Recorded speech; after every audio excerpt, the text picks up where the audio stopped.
বিদ্যালয়ের পাশের বাড়ির আলমারি থেকে এক শিশু শিক্ষার্থীর মরদেহ উদ্ধার করা হয়েছে।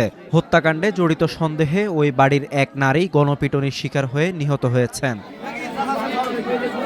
সাতক্ষীরার কালীগঞ্জে কাজলা কাশিবাড়ি এলাকায় এই ঘটনা ঘটে। ২০ জুলাই রাত ৮টার দিকে পুলিশ ঘটনাস্থল থেকে মরদেহ দুটি উদ্ধার করে। স্থানীয়রা জানায় ২০ জুলাই সকালে ৯ বছর বয়সী ফারজানা সুলতানা বিদ্যালয়ে যান, কিন্তু ছুটির পর সে আর বাড়ি ফেরেনি। তখন পরিবারের সদস্যরা বিভিন্ন স্থানে তাকে খোঁজাখুঁজি শুরু করেন। রাত ৮টার দিকে এক নারীর বাসায় আলমারি থেকে শিশুটির মরদেহ উদ্ধার করা হয়।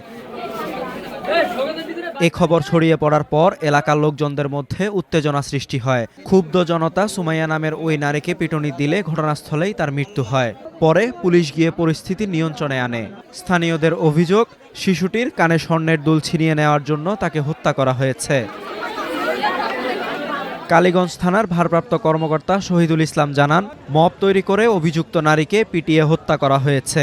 ঘটনার প্রকৃত কারণ উদ্ঘাটনে তদন্ত শুরু হয়েছে।